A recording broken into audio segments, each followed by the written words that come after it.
Siapa ya? Oke. Sama satu enggak? Sama itu enggak? Enggak, tolong.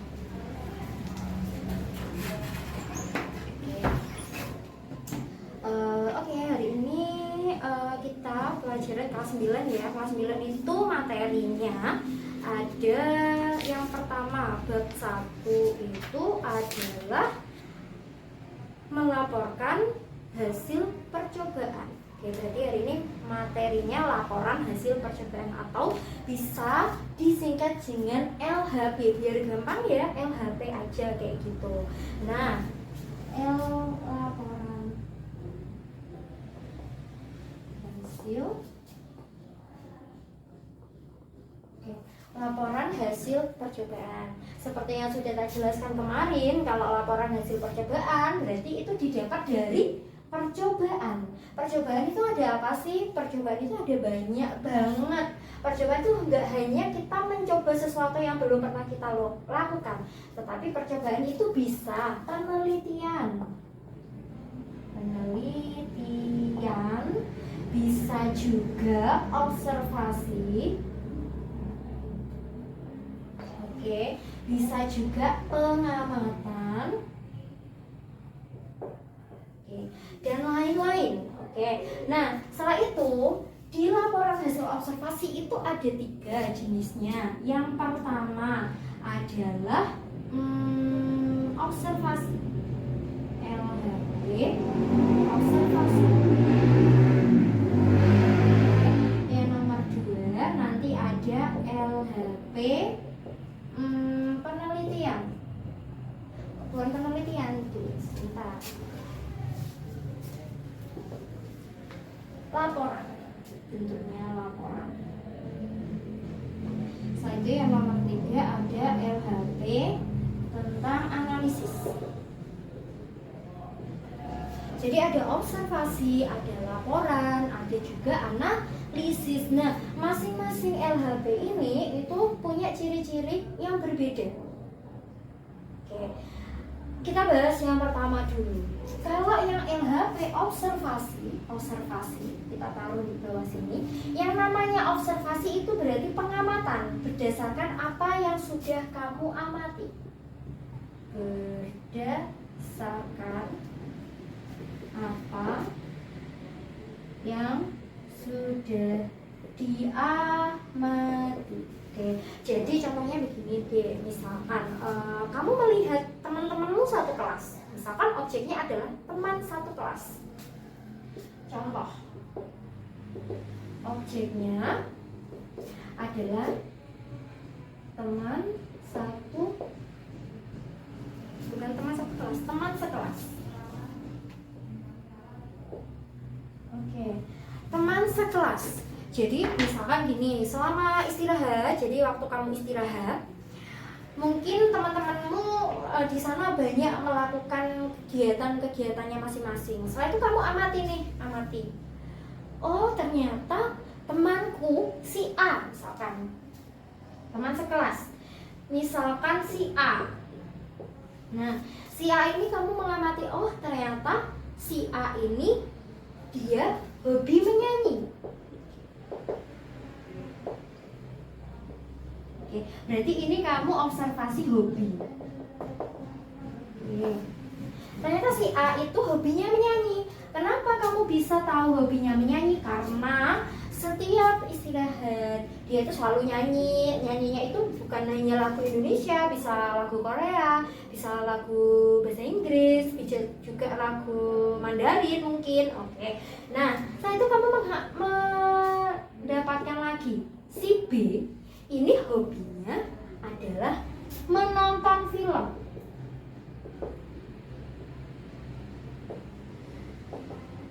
Oke, kamu bisa melihat si B itu hobinya menonton film itu karena kalau setiap istirahat dia itu nggak pernah keluar sama teman-temannya, dia itu selalu menonton drakor misalnya, nonton film di HP.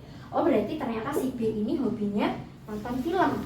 Oke, setelah itu ada lagi si C. Oh, si C itu hobinya makan. Bukan hobi apa ya makan itu? Hobi makan gitu aja. atau hobi jajan. Oke, kamu bisa lihat itu, oh karena si C itu hobinya adalah makan. Setiap istirahat dia itu selalu makan gitu. Oke, udah, berarti kamu udah dapat 3 sampel ini. Ini itu namanya adalah sampel. Oke, setelah itu kamu amati lagi. Ternyata si A ini dia itu nggak sendirian. Dia itu nyanyinya itu sama teman-temannya, ada 5 teman. Berarti kamu tambah si A, misalkan tambah si D, tambah si F, tambah si E, misalnya kayak gitu, atau E, F, G. Oke, ternyata si B ini juga sama nih. Dia itu tambahan sama teman-temannya yang lain, Nah, dari sini kamu bisa menyimpulkan bahwa teman sekelasmu itu ada 3 hobinya, yaitu hobi menyanyi, hobi menonton film, sama hobi jajan. Nanti kalau ada tambahan lagi hobinya bisa kamu tuliskan di sini. Nah, ini bisa pakai nama-nama aja. Oke, misalkan si A sing hobinya menyanyi itu ada 5 orang, ditulis. Si B itu hobinya menonton film itu ada 10 orang, ditulis. Ternyata yang hobi jajan itu ada 20 orang. Nulis, kamu tulis 20 orang. Terus ini dari satu kelas kamu mendapatkan sampel bahwa ada 5 orang yang hobinya menyanyi, ada 10 orang yang hobinya menonton film, ada 20 orang yang hobinya jajan saat istirahat. Nah, kalau udah dapet sampel kayak gini, setelah itu kamu tulis laporannya. Ditulislah laporan. Ini aja. Nah, judul laporannya bisa hobi siswa kelas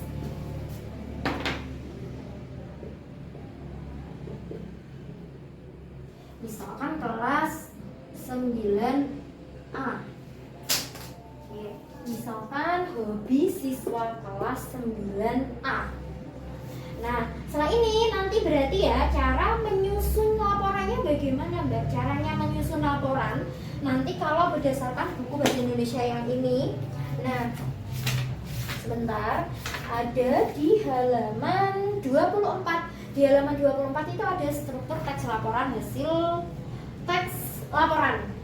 percobaan. Nah, yang pertama, ini berarti tak tuliskan di sini ya, struktur LHP. Nah, ini versi yang observasi sama analisis. Yang pertama nanti ada pernyataan umum. Oke. Yang kedua nanti ada uraian. Oke, wes. Jadi ada 2 ini strukturnya, ada pernyataan umum, ada juga uraian. Apa ini perbedaannya kedua ini? Kenapa kok ada pernyataan umum? Kenapa kok ada uraian? Nah, itu ada maksudnya sendiri. Yang pertama adalah pernyataan umum. Yang namanya pernyataan umum berarti karena dia ada di struktur nomor 1. Kalau di struktur nomor 1 berarti dia adanya di awal. Ini di awal. Jadi paragraf 1 itu pasti isinya harus pernyataan umum. Nah, isinya pernyataan umum ini tak taruh di sini ya. Berisi gambaran umum. Oke. Kalau misalkan kamu bingung lagi, gambaran umum itu yang seperti apa, Mbak? Kamu misalnya bingung. Nah, kamu bisa pakai yang lebih gampang. Pengenalan objek. Oke, pengenalan objek. Gini aja, misalnya kamu bingung 1 sama 2. Ibaratkan begini, kalau kamu ketemu sama orang yang belum kamu kenal, berarti pertama kali yang harus kamu lakukan adalah kenalan. Oke, kenalan. Dan itu ini pengenalan objek. Jadi objeknya itu dikenalkan. Apa aja yang bisa dikenalkan? Nomor 1, bisa pengertiannya. Nah, misalkan kalau tadi di sini objeknya adalah hobi siswa kelas 9A. Kamu bisa nih, tak tuliskan di sini aja, berarti pernyataan umum. Tak singkat jadi PO gini dia, Dek, biar karena tempatnya enggak cukup. Oke. Ini PU-nya, kalau judulnya adalah hobi siswa kelas 9A. Misalkan PU-nya karena ini hobi kamu kenalkan. Hobi itu sebenarnya apa sih? Mungkin yang baca laporanmu itu ada yang belum tahu hobi itu sebenarnya apa sih, hobi itu yang kayak gimana. Nah itu harus dijelaskan terlebih dahulu. Jadi hobi itu apa? Hobi itu apa? Ini bentuknya pertanyaan aja. Nanti kalau misalkan kamu buat berarti ya hobi adalah titik-titik gitu. Hobi itu apa? Setelah itu, selain hobi itu apa? Plus ciri-ciri. Ciri-ciri hobi. Kenapa harus dikasih ciri-ciri hobi, Mbak? Karena mungkin sebagian orang itu nggak tahu kalau ini itu sebenarnya hobi loh. Kadang kan orang-orang kalau ditanya ya, kamu hobinya apa? Nggak tahu. Kamu hobinya apa? Nggak tahu. Kenapa nggak tahu? Karena dia itu nggak tahu nih sebenarnya definisinya hobi itu apa, atau hobi itu yang kayak gimana sih. Nah makanya harus dijelaskan ciri-ciri hobi. Misalkan ada orang yang ditanya hobimu apa, nggak tahu. Terus kamu tanya nih, lah kamu kalau setiap hari tuh ngapain aja sih? Hal apa yang kamu sukai selama berhari-hari, setiap hari gitu? Apa yang kamu sukai setiap hari? Nah, setelah itu ternyata dia itu jawab, oh kalau setiap hari itu aku sukanya tuh nulis cerita. Hari-hari itu aku nulis cerita, setiap malam itu aku nulis cerita tentang kehidupan aku sehari-hari gitu. Nah berarti itu bisa sebagai hobi gitu. Oke, itu ya. Oke, selain hobi itu apa dan ciri-cirinya bagaimana? Oke, selain hobi di sini ada juga siswa kelas 9. Oke, kamu bisa menceritakan di sini itu kebiasaan siswa. Kenapa kok kebiasaan siswa harus dituliskan? Karena hobi itu adalah kebiasaan. Jadi kamu deskripsikan kebiasaan siswa itu apa aja, begitu. Terus atau kamu kebiasaan siswa gini aja. Kelas 9A. Kebiasaan kelas 9A. Jadi kamu deskripsikan aja. Misalkan 9A itu anak-anaknya adalah anak-anak yang hobi begini. Misalnya hobi nyanyi, hobi nonton film, hobi makan. Gitu nanti disebutkan di pernyataan umum. Oke, wes ya. Berarti ini tuh membahas secara umum. Nah, kalau uraian itu isinya, kalau uraian itu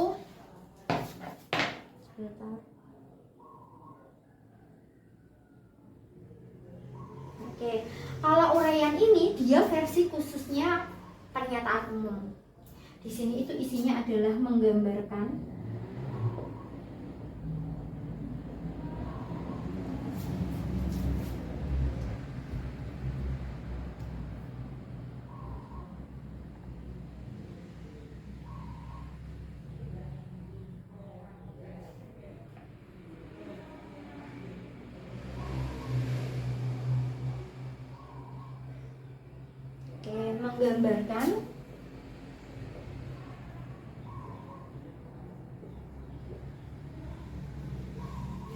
menggambarkan objek yang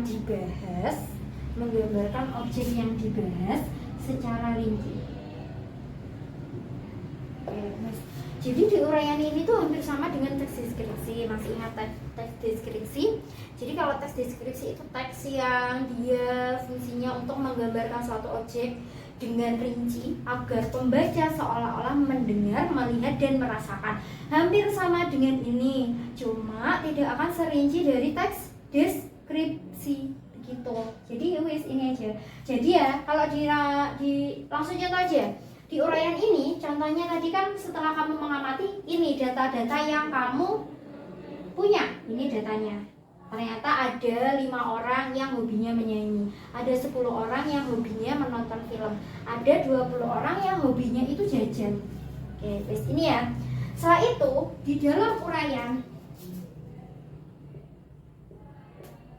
nah, di dalam uraian berarti kamu akan bahas ini nih. Nah, ini sampel. Ketiga sampel yang udah kamu dapat, sampel ketiga data yang udah kamu dapat. Nah, misalkan di sini uraian itu Kamu bahas yang pertama adalah hobinya. Misalkan 5 anak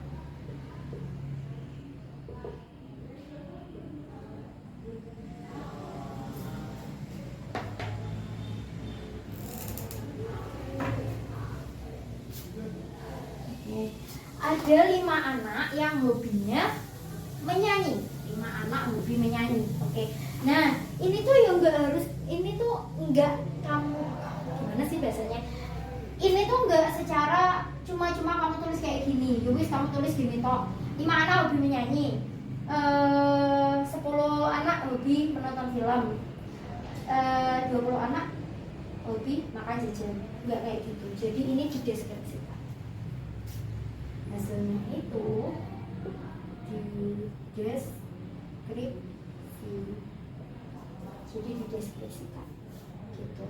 Kenapa kok kamu bisa menyimpulkan ada 5 anak yang hobi menyanyi ini? Jadi dijelaskan. Misalkan contohnya begini, saat jam istirahat ya. Ini contoh ya Dik ya.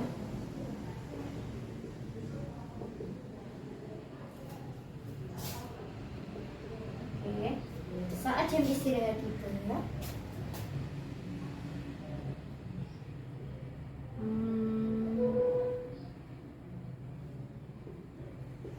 semua anak atau semua siswa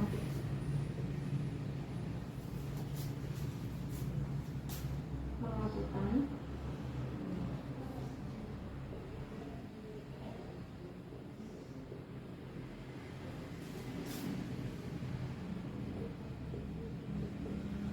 misalkan gini, saat jam istirahat tiba, semua anak atau siswa melakukan kegiatan yang mereka sukai. Ada banyak kegiatan.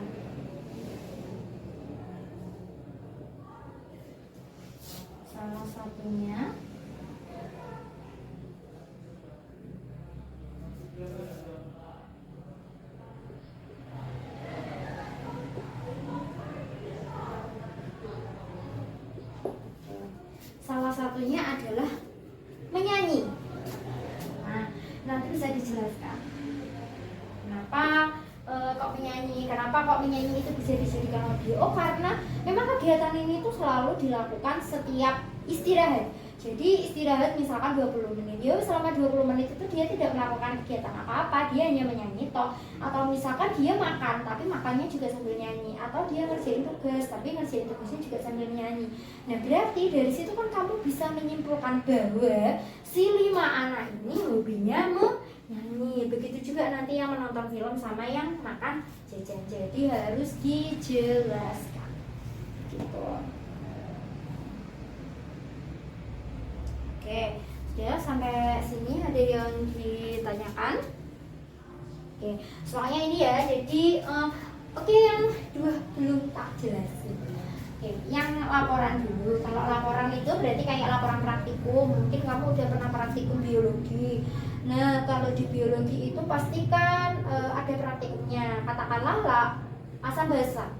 Kamu melihat asam basa. Kalau kamu praktikum asam basa berarti kan kamu mencoba nih. Kamu tuh meneliti cairan ini tuh sifatnya asam atau sifatnya basa. Oke, berarti kalau yang laporan ini sebenarnya antara 1, 2, sama 3 itu sama-sama aja. Jadi sama-sama dia sifatnya ditulis setelah selesai melakukan percobaan atau melakukan pengamatan atau penelitian atau observasi, sama. Jadi kalau udah apa tuh namanya, udah ini apa tuh? Ya Allah sampai lupa. Kalau udah penelitian, udah praktik, nah pasti kan tahu nih. Oh ternyata kalau praktik asam basa tuh alat yang digunakan itu ini bahayanya ini. Terus langkah-langkahnya itu begini. Nah itu nanti ditulis, itu namanya adalah laporan. Sebenarnya yang ini juga laporan sih, cuma laporannya laporan observasi. Ini juga sama. Yang di sini itu dia itu dilakukan setelah selesai pengamatan.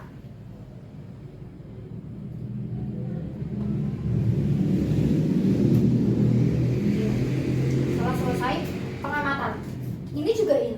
Cuma yang agak beda itu adalah hasil analisis. Kalau ini tuh hampir sama, cuma kalau laporan ini percobaan, kalau yang observasi ini berarti pengamatan. Yang beda itu adalah yang analisis. Kalau yang analisis itu berarti isinya adalah kamu cari satu objek. Contohnya hobi mana nih ini? Hobi siswa kelas 9A. Berarti kalau analisis, kamu tuh menganalisis kenapa sih kok mereka itu hobi ini. Nah, biasanya kalau analisis itu dia dicocokkan dengan teori. Di apa ya? Dinilai sih. Iya, dinilai gitu aja.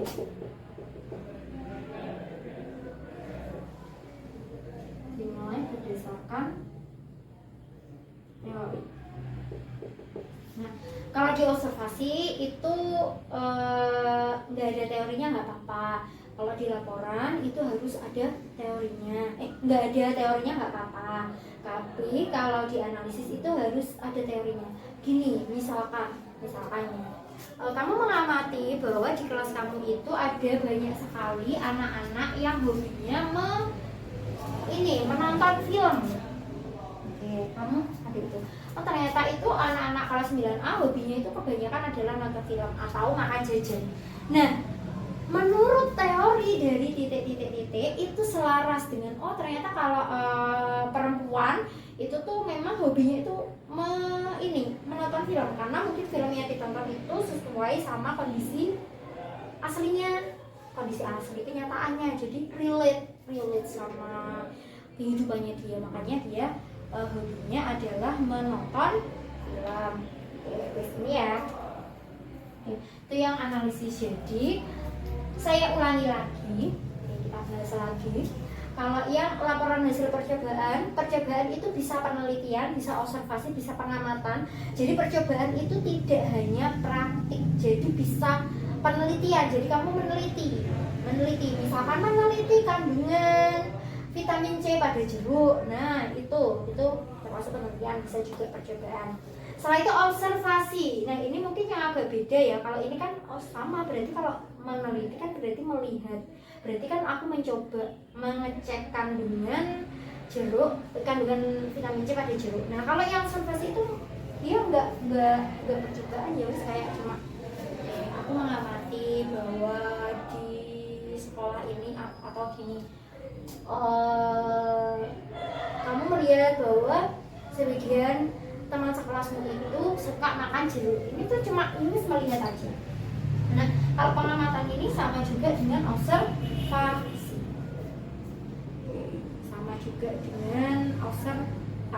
Hampir sama. Oke. Setelah itu, nah ini ya, laporan hasil percobaan itu bisa dalam bentuk observasi, bisa dalam bentuk laporan, bisa dalam bentuk analisis. Kalau observasi tadi berarti penulisannya berdasarkan apa yang kamu lihat, apa yang kamu amati. Kalau laporan ini bentuknya bisa berdasarkan apa yang kamu lakukan, bisa juga yang kamu observasi. Ini hampir sama. Yang beda sendiri adalah analisis. Kalau analisis itu biasanya didasarkan pada teori tertentu gitu. Hasil yang udah kamu dapat terus berdasarkan teori ini. Nah, kamu berarti pembahasannya nanti ada teori yang harus disertakan. Oke. Setelah itu tadi strukturnya laporan hasil percobaan itu ada dua. Sebenarnya ini beda-beda sih. Kalau yang praktikum nanti strukturnya nggak kayak gini ya. Itu nanti bisa kamu lihat karena terlalu panjang, jadi nanti kamu baca sendiri aja. Itu ada di halaman 17. Nanti buku paket yang bahasa Indonesia kelas 9 yang Kementerian Pendidikan dan Kebudayaan Republik Indonesia tahun 2018. Nah, kelas 9 itu nanti ada di halaman 17. Di situ ada laporan praktikum. Nah, di sini ada laporan praktikum jaringan film. Itu nanti bisa untuk yang percobaan yang modelnya adalah praktikum. Nanti kalau praktikum pakai struktur yang itu. Jadi ada tujuan, ada kajian teori, ada alat dan bahan, ada prosedur atau langkah kerja. Setelah itu ada hasil pengamatan sama pembahasan. Ada kayak gitu. Nah, tapi yang untuk observasi, kalau observasi kan berarti nggak perlu pakai alat dan bahan toh. Jadi jadi nggak pakai yang itu, pakainya yang ini, pernyataan umum sama uraian. Jadi pakainya pernyataan umum sama uraian gitu. Yang pernyataan umum itu berarti yang dia isinya gambaran umum atau pengenalan objek. Jadi yang kamu teliti itu apa, kamu jelaskan dulu apa itu gitu. Kalau yang uraian berarti itu penggambaran objek. Jadi ini itu isinya, kalau misalkan pengamatan ya berarti hasil pengamatannya nanti diuraikan di sini. Kalau misalkan bingung lagi menggambarkan objek itu ya kayak gimana sih Mbak? Oke. Namanya uraian berarti isinya adalah menjelaskan. Jadi kamu jelaskan apa yang kamu dapat dari penelitian, apa yang kamu dapat dari observasi, apa yang kamu dapat dari pengamatan, dan itu nanti dijelaskan di sini, di uraian. Di uraian. Oke. Setelah itu, nah tadi ini ada contohnya. Ini adalah contoh yang penelitian yang sifatnya observasi. Nanti di pertemuan selanjutnya tak jelasin laporan contohnya mencari data atau ini contoh LHP yang caranya mendapatkan hasil di laporan sama analisis. Ini yang observasi dulu. Oke. Jadi nanti kalau kamu misalkan membuat LHP, kamu bisa pilih dari salah satu ini. Tetapi menurut saya jangan yang pakai analisis dulu, karena analisis itu agak sulit gitu, karena harus paham teori dulu. Jadi pakai yang observasi aja atau pakai yang laporan. Berarti kalau observasi kamu enak tinggal mengamati aja, tapi mengamatinya itu bukan hanya lihat tok loh ya. Jadi kamu harus tahu yang kamu amati itu apa. Jadi tetap dulu. Jadi cuma nggak hanya lihat. Misalkan aku ngamati siswa aja deh, berarti kamu lihat siswa, lihat teman-temanmu. Kalau kamu cuma lihat teman-teman itu, kamu nggak akan dapat data. Jadi kamu harus nentuin dulu dari apa yang tak lihat dari teman-temanku. Contohnya ini, ini yang tak lihat dari teman-temanku itu adalah objeknya, hobinya. Oke, berarti ini terfokus gitu. Atau misalkan kalau nggak hobi bisa apa aja Mbak. Misalkan kamu lihat di sekolahmu itu yang cewek itu kebanyakan rata-rata HP-nya apa, setelah itu yang cowok rata-rata HP-nya apa, kayak gitu. Atau misalkan temanku satu kelas itu rata-rata itu pakai sepeda motor, nah kalau yang lainnya itu pakai sepeda gitu. Kira-kira kenapa mereka pakai sepeda motor dan ada juga yang pakai sepeda? Nah itu nanti kalau kamu amati itu bisa jadi laporan hasil percobaan yang versi observasi begitu. Yes. Setelah itu contohnya yang pernyataan umum bisa nih, berarti contohnya tadi hobi siswa kelas 9, berarti jelaskan hobi, setelah jelaskan hobi jelaskan kebiasaan. Oke, kalau di uraiannya ini karena udah ada datanya, berarti datanya itu kamu tulis di uraian sekalian kamu jelaskan. Jadi jangan cuma datanya tok ditulis, tapi juga harus ada ini penjelasan. Oke, wis sampai sini ada yang tanyakan atau tidak? Nanti kalau ada yang tanyakan silahkan cek pribadi saya, boleh nanti minta nomornya Mbak di admin atau kayak gitu, kita kamu tanyakan saat pertemuan selanjutnya begitu. Oke, iya, ini itu tentang laporan hasil percobaan strukturnya. Nanti kalau ada yang kurang jelas silahkan ditanyakan. Itu aja. Jadi hari ini kita bahas jenis-jenisnya, bentuknya laporan hasil percobaan sama strukturnya laporan hasil percobaan. Diharapkan setelah saya jelaskan ini kalian paham dan bisa cara mendapatkan data, bisa juga cara untuk membahas data yang sudah kamu dapat. Jadi kalau dapat data itu gampang, tapi yang bahasnya itu susah gitu. Jadi nanti untuk selanjutnya gimana caranya mendeskripsikan pernyataan umum, bagaimana caranya menuliskan uraian, nanti kita bahas di pertemuan selanjutnya, karena itu harus intensif. Jadi aku harus ketemu kamu untuk mengajarkan. Kalau di sini nggak akan bisa nggak akan bisa maksimal gitu, karena kamu cuma dengerin aku ngomong aja tanpa ada praktik langsung gitu. Sampai sini berarti sampai yang struktur. Nanti pertemuan selanjutnya kita bahas tentang apa nih? Kaidah kebahasaan teks laporan. Jadi kaidah kebahasaan teks laporan nanti kita ajarkan apa tuh namanya, koherensi, pernah dengar nggak koherensi kan? Pasti belum pernah. Nanti tak jelasin Pak itu bagaimana sih suatu kalimat itu bisa dinilai koheren gitu, atau bagaimana sih kalimat aktif, bagaimana sih contohnya kata kerja aktif kayak gitu. Nah, tak jelasin. Sampai sini saya akhiri pertemuan hari ini. Assalamualaikum warahmatullahi wabarakatuh.